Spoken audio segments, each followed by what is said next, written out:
স্থানীয় সূত্রে দাবি, এই আসগর একাধিক হেভিওয়েট তৃণমূল নেতার ঘনিষ্ঠ ছিলেন। ফিরহাদ হাকিম থেকে শুরু করে জাভেদ খান, সৌগত রায়, তৃণমূলের একাধিক দাপুটে নেতার সঙ্গে তার ছবি রয়েছে। এই ছবিতে আসগর হোসেনের সঙ্গে ফিরহাদ হাকিম এবং ৮০ নম্বর ওয়ার্ডের বিদায়ী তৃণমূল কাউন্সিলর আনোয়ার খান দুজনকেই দেখা যাচ্ছে।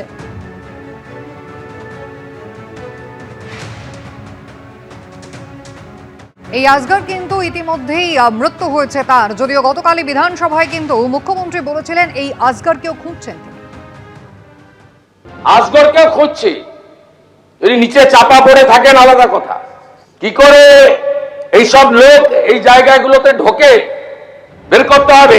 গতকাল মুখ্যমন্ত্রীর সঙ্গে 1 ঘন্টারও বেশি সময় বৈঠক করলেন কাকলি ঘোষ দস্তিদার। নবান্নের বৈঠক থেকে নতুন করে সমীকরণ, এলাকার বিভিন্ন উন্নয়ন কর্মসূচি নিয়ে আলোচনা হয়েছে খবর সূত্রে। 20 জন বিদ্রোহী সাংসদ নাম লিখিয়েছেন এনসিপিআইতে। তাঁদেরই প্রতিনিধি হয়ে আচমকা নবান্নে কাকলি ঘোষ দস্তিদার।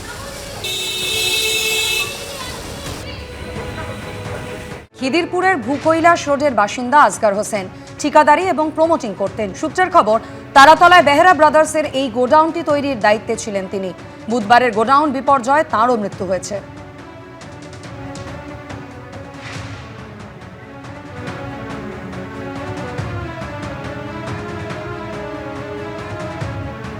তারাতলায় ভয়ঙ্কর বিপর্যয়ের ঘটনায় উঠে আসছে আসগর হোসেন এবং আনোয়ার খান, এই দুজনের নাম। যে গোডাউন ভেঙে পড়েছে তা তৈরির দায়িত্বে ছিলেন এই আসগর হোসেন, আর ওই এলাকার সদ্য প্রাক্তন তৃণমূল কাউন্সিলর হচ্ছেন আনোয়ার খান।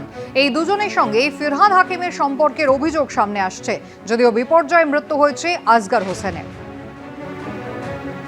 তারাতলায় ধ্বংসস্তূপের মধ্যে যে হলুদ হোর্ডিং রয়েছে, যেখানে অয়ন ট্রেডার্স লেখা রয়েছে, যে ফোন নাম্বারটা দেওয়া রয়েছে সেই ফোন নাম্বার হচ্ছে আসগর হোসেনের।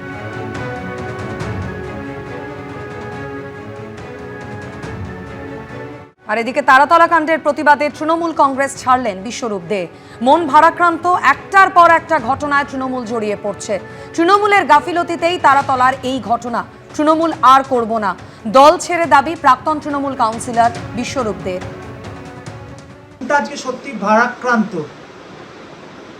একটার পর একটা ঘটনায় যেভাবে তৃণমূল কংগ্রেস এবং জোড়াফুল জড়িয়ে পড়ছে তা চোখে দেখা যায় না, বিশ্বাস করা কঠিন। তারাতলায়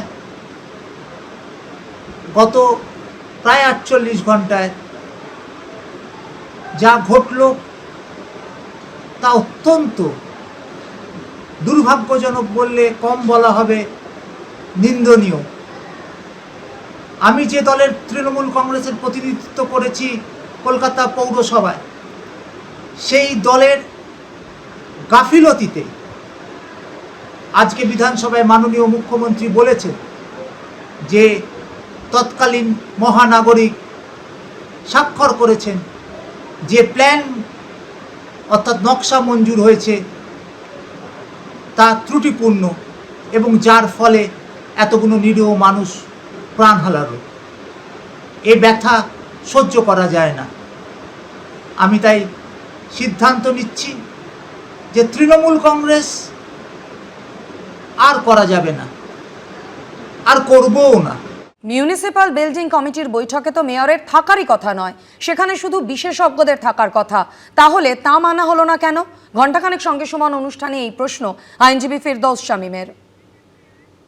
এই নথিতে দেখা যাচ্ছে যে গ্রেফতার হওয়া শম্ভুনাথ বেহেরা, মানে বেহেরা ব্রাদার্সের অংশীদারের আবেদনপত্রের ভিত্তিতে মিউনিসিপ্যাল বিল্ডিং কমিটি বা এমবিসির বৈঠক বসেছিল, আর তার রেজলিউশন হচ্ছে, শেষ বাক্যটায় আসুন, প্রচণ্ড গুরুত্বপূর্ণ, there is no violation of building rules as such.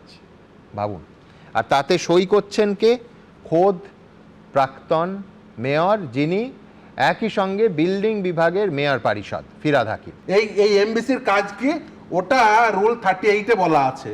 MBC কি করবে? একটা প্ল্যান স্যাংশন করলো, তারা পাঠাবে মেয়রিয়াল কাউন্সিলে। তাহলে এখানে এমবিসিতে মেয়র এই ফিরহাদ হাকিমের সই কেন? আমার তো মাথায় ঢুকছে না, যেখানে এমবিসিতে মেয়রের কোনো স্থানই নেই। কারণ এটা একটা এক্সপার্ট বডিজ, ঠিক। যেখানে পুলিশ রয়েছে, যেখানে ফায়ার এক্সপার্ট রয়েছে, এনভায়রনমেন্টাল এক্সপার্ট রয়েছে, বিভিন্ন এক্সপার্টদের, আর্কিটেকচারাল এক্সপার্ট রয়েছে, সেই এক্সপার্টদের ওপিনিয়ন নিয়ে তারা ইন্ডিপেন্ডেন্ট ওপিনিয়ন দেবে।